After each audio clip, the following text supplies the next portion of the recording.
Suite à la vidéo que j'ai déjà faite, je tiens à persister sur le fait que le ministère de la Justice du Canada, eux, pensent toujours avoir le dernier mot, mais ce n'est pas le cas, parce que moi, hier, il parlait avec un monsieur qui travaillait au ministère de la Justice qui me disait que votre cas, il n'est pas accepté, c'est N-O-N non qui me disait.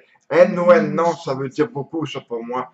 C'est parce que ça me disait que j'ai terminé. Moi, j'ai commencé au tout départ, j'ai suivi tous les échelons nécessaires, et puis le dernier échelon que je devais suivre ou que je devais passer était la section des réclamations et contentieux des affaires civiles, qui est le ministère de la Justice, qui n'a rien à voir avec le ministère de la Défense nationale. Mais moi, j'ai appliqué au ministère de la Défense nationale et je me suis remonté à cette section-là, mais je trouve pas ça correct, moi.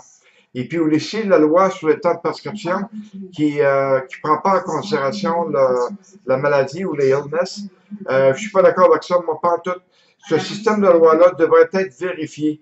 À la fin, on m'a dit que je devais attendre à ce que le prochain gouvernement se forme. Mais ça vaut-tu vraiment la peine d'attendre à ce que le prochain gouvernement se forme, quand que je sais très bien que le prochain gouvernement qui va se former, eux aussi vont se lancer la balle, qu'ils ne sont pas capables de prendre des décisions ou quoi que ce soit. La loi de la date de prescription, c'était faite dans le temps du Bas-Canada, selon un monsieur qui m'a dit au ministère de la Justice que ça s'est fait avant que le Canada se forme, la loi sur les temps de prescription. Ben, je suis bien désolé, là, mais ça s'est fait avant que le Canada se forme. Ça veut dire que le Canada, lui, pourrait revenir et revoir cette voie-là, mais c'est pas le cas. C'est pas ce qui se passe présentement.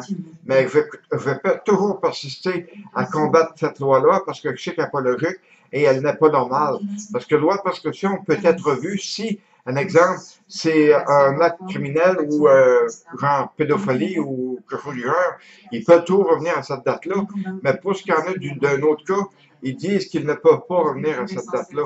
Mais je suis d'accord que les lois, eux autres, ils peuvent, pas les lois, mais les avocats, ils n'ont pas leur dire qu'eux, ils suivent les lois, puis c'est tel est le cas. Mais je suis désolé, moi, un avocat, là, quand il voit qu'une loi n'est pas correcte, l'avocat devrait prendre l'initiative d'aller et dire, écoutez, cette loi-là, là, elle n'est pas bonne pour tout l'ordre du monde, et puis on demande à ce que cette loi-là soit vérifiée.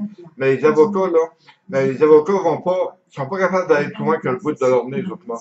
Ils ont pas leur dire que la loi elle est là pour être respectée. Je suis entièrement d'accord à ça qu'elle est là pour être respectée. Moi, là, je suis un homme, je suis pas un homme de loi, je suis pas un avocat, ni un professeur, ni un docteur, quoi que ce soit. J'ai eu le malheur d'avoir seulement une vie et de la faire communautaire. Et puis maintenant, je suis en train de payer pour ça, moi, là. J'ai été mis en dehors du service le 4 mars 2002 à cause des forces canadiennes, à cause d'eux-mêmes.